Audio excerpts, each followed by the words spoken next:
ఎవ్వరికీ అధికారం లేదు. అలా ఒక్క భార్య తినాలి. పరమశివుడు లోకమునకు మొట్టమొదటి మహానుభావుడు. అయినా కూడా ఆయన చండీశ్వరుడికి ఒక వరం ఇచ్చాడు. నేను తినగా మిగిలినదేదో అది పార్వతి కూడా ముట్టడానికి వీల్లేదు, నువ్వు తింటావు.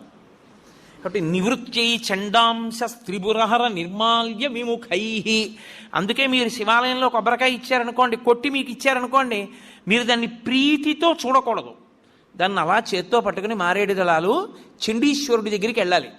చండీశ్వర స్థానంలో ఆయన ఎప్పుడు ధ్యానముద్ర యందు కూర్చుని ఉంటాడు.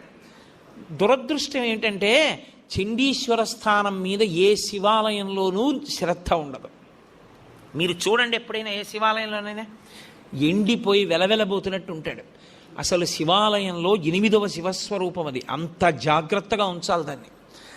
అక్కడికి వెళ్ళి మీరు చిటికె వెయ్యాలి. చిటికెల చండీశ్వరుడు